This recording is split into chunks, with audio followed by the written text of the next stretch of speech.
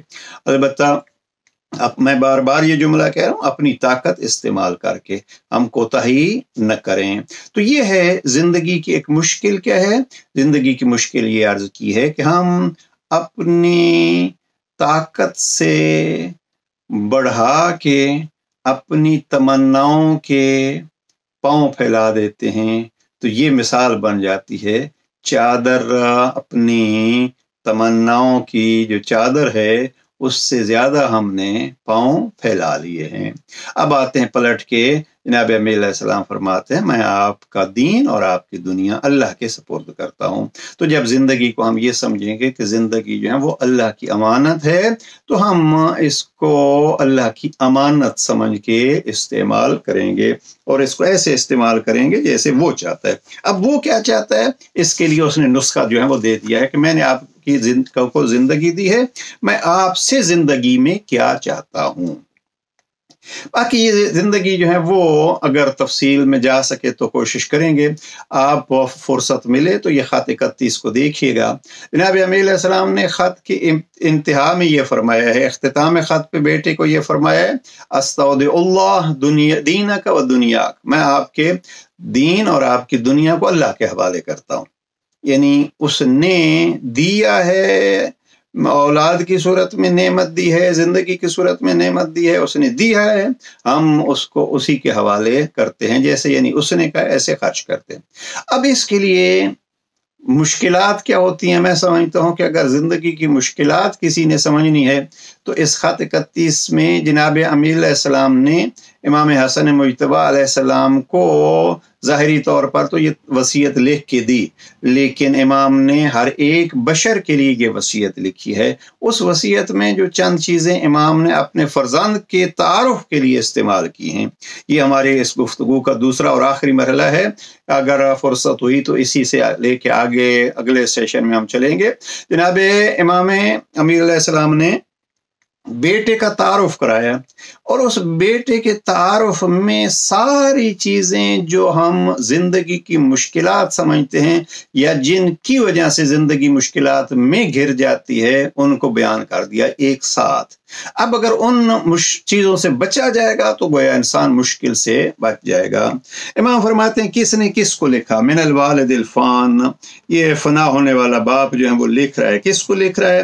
جب بات آئی بیٹے کی تو امام فرماتے ہیں الی المولود، اس بیٹے کی طرف لکھ رہا ہوں، المعمل ما لا یدرک، وہ بیٹا ایسا ہے جو ان چیزوں کی امیدیں رکھتا ہے جو ملنے والی نہیں ہیں۔ اب ذرا دیکھیے، یہ تعارف امام نے کرایا، میں علی یہ بارہا میں عرض کر چکا ہوں اور پھر دہرا رہا ہوں کہ امام حسن مجتبی علیہ السلام کے نام یہ وصیت لکھی جا رہی ہے۔ حقیقت میں امام جو ہے وہ ایک باپ کی طرح ایک مربی ہوتا ہے، وہ ہر ایک کو یہ بات سمجھا رہا ہے۔ اور جناب امام نے کیا فرمایا کہ میں اس بیٹے کی طرف لکھ رہا ہوں کہ المعمل ما لا یدرک، یہ تقریباً کوئی 11 چیزیں امام نے یہاں بیان فرمائی ہیں۔ اب امام نے پہلی چیز یہ فرمائی ہے کہ وہ ان چیزوں کا آرزومند ہے جو بات چیزیں اس کو ملنے والی نہیں ہیں۔ اگر مشکلوں سے بچنا ہے تو اس جملے پہ غور فرمائیے، یہ دوسرا مرحلہ ہماری گفتگو کا، کہ انسان ان چیزوں کی تمنا اور آرزو چھوڑ دے جو چیزیں ملنے والی نہیں ہیں، ساری زندگی آسان ہو گئی۔ انسان کو پتہ ہے میری حیثیت کیا ہے، بلکہ اس سے بھی بڑھ کے میری ضرورت کیا ہے۔ اگر انسان یہ سوچ کے اپنی زندگی گزارے کہ جو میرے بس میں نہیں ہے اس کی میں آرزو ہی نہ کروں، اب وہ کبھی پریشان نہیں ہوگا اور اس کو زندگی کبھی مشکل نہیں لگے گی۔ ہماری مشکلیں جیسے میں پہلے عرض کر چکا ہوں، کیونکہ ہماری تمنائیں زیادہ ہو جاتی ہیں، آرزویں زیادہ ہو جاتی ہیں، اور کچھ ایسی ہوتی ہیں جن کا عمومی حصول جو ہے وہ ناممکن ہوتا ہے، تو اس صورت میں ہم پھر اپنی زندگی کو مشکل سمجھتے ہیں۔ البتہ اس میں یہ ذہن میں رکھیے کہ اس کا مقصد یہ نہیں ہوتا کہ آدمی ہاتھ پہ ہاتھ رکھ کے بیٹھ جائے، نہیں، اپنی مکمل طاقت جو ہے وہ استعمال کرے اور اس طاقت کے مطابق جو ہے وہ انسان اپنا گول بنائے۔ آپ نے دیکھا نا کہ کبھی کبھی جو ہے وہ آج کل ٹیم جو ہے وہ یعنی معذور افراد کی بھی ٹیم ہوتی ہے۔ ایسے نہیں ہے کہ آدمی کہے کہ بس میں ابھی جو ہے وہ اس رفتار سے کھیلوں گا تو کھیل سکوں گا، نہیں، جیسے آپ کی طاقت ہے اسی انداز سے جو ہے وہ آپ اپنی زندگی کے اس گول کی طرف، اس دنیا کے میدان کھیل جو ہیں اس میں اس رفتار سے ہدف بنائیے، گول بنائیے اور وہاں چلیے۔ اب اگر انسان یہ سوچنے لگے کہ مجھے پر لگ جائے اور میں اڑنے لگوں، تو اب یہ ایسی آرزو ہے جو آرزو تو ہو سکتی ہے لیکن کبھی یہ تمام نہیں ہو سکتی۔ لہٰذا اللہ نے عقل دی ہے، اس عقل کو استعمال کر کے انسان یعنی ایک چھوٹی سی چیز سے اپنی زندگی کو بڑی بلندیوں تک پہنچا سکتا ہے، لیکن وہ اسی وقت جب ایک ایک قدم اٹھا کے جائے گا، اڑ کے وہ نہیں جا سکتا۔ وہ قدم اٹھانے کے لیے اینٹ پہ اینٹ رکھ کے آپ اپنی بلندیوں تک اس عمارت کو کھڑا کرنے کے لیے کوشش کریں۔ اب اگر اینٹ پہ اینٹ آپ نہیں رکھتے تو گویا یہ آپ نے کوتاہی کی ہے، لیکن آپ اینٹ رکھنے کی کوشش تو نہیں کرتے اور خود کہتے ہیں میں 10 منزلہ بلندیوں تک پہنچ جاؤں، تو یہ کوتاہی ہوگی۔ لہٰذا امید اس عنوان سے، آرزو اس عنوان سے ہونی چاہیے کہ جو انسان کے بس میں ہے اور جو اس کے سٹیجز ہیں اس کو طے کر کے انسان آگے جائے۔ لہٰذا زندگی کی مشکل سے اور پریشانیوں سے بچنا ہے تو یہ دوسرا پہلو یہ ہے، پہلا یہ عرض کیا ہے کہ اللہ کی امانت سمجھیں جیسے اس نے دی ہے اور گزارنے کا طریقہ بتلایا ہے اس کے مطابق گزاریں۔ آپ کو بارہا یہ احکام شرعیت میں بھی یہ مسئلہ ملے گا۔ ایک شخص جو ہے وہ بہترین عبادت